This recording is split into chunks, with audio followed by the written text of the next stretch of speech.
Cuando decimos qué significa que Podemos se haya desgajado de Sumar, pues está claro que supone que sus 5 votos son necesarios. También hoy han recibido el texto del decreto antes de que se aprobara en Consejo de Ministros, pero además hay un intangible muy importante, y es que obligan cada día a que Sumar se diferencie más de la posición del PSOE y diría que radicalice más sus posiciones en las negociaciones con el Partido Socialista.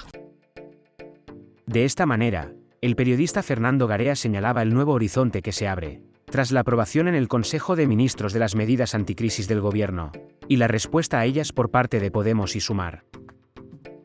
En un certero análisis, Fernando Garea pone el foco de atención en la nueva estrategia que el partido de Yolanda Díaz deberá adoptar en esta legislatura, y cómo tras la salida de Podemos de su coalición, deberá hacer ese ruido que tanto criticaba, y que supuso la creación de su plataforma política con la clara intención de sacar del Gobierno a la formación morada.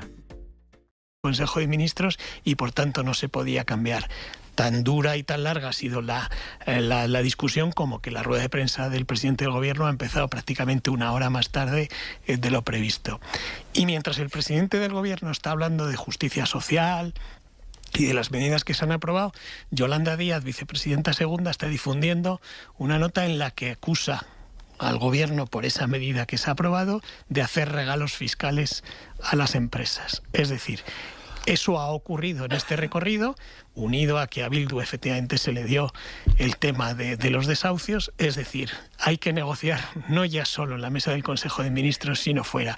Y además con otra variable que quisiera meter, y es que cuando decimos qué significa que Podemos se haya desgajado de Sumar, pues está claro que supone que sus 5 votos son necesarios. También hoy han recibido el texto del decreto antes de que se aprobara en Consejo de Ministros, pero además hay un intangible muy importante, y es que obligan cada día a que Sumar se diferencie más de la posición del PSOE y diría que radicalice más sus posiciones en las negociaciones con el Partido Socialista. O sea, ¿tú crees que la ruptura lo que hace es mover a Sumar hacia la izquierda? Bueno, tiene que evitar que Podemos se quede con todo ese carril y que en una negociación entre PSOE y Sumar puede ser que cedan algo y consiga algo de otra cosa, pero ahora tiene más difícil ceder porque siempre tendrá a Podemos diciendo está renunciando a esto, etcétera, etcétera, etcétera. Y a mí me parece esa variable es interesante, que se manifiesta en que una de las cosas que nos explicaron cuando existía el gobierno de coalición PSOE Unidas Podemos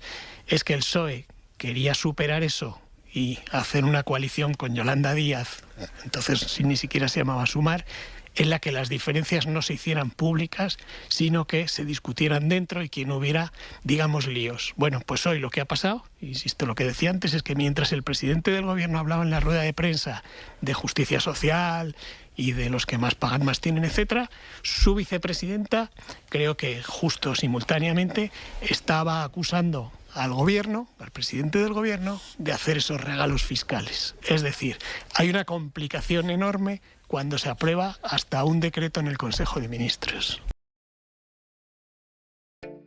Para terminar, nos gustaría recordarte visitar nuestra página principal. Recuerda que todos los días publicamos varias noticias. Visita nuestra página principal para no perderte ninguna, y disfruta de las mejores intervenciones y análisis políticos. Únete a nuestra comunidad, y comparte los contenidos de La Zurda Televisión con todos tus amigos y seguidores. Déjanos tu comentario, y participa activamente en los debates comentando tu punto de vista. Muchas gracias por tu atención, y nos vemos muy pronto en un próximo vídeo.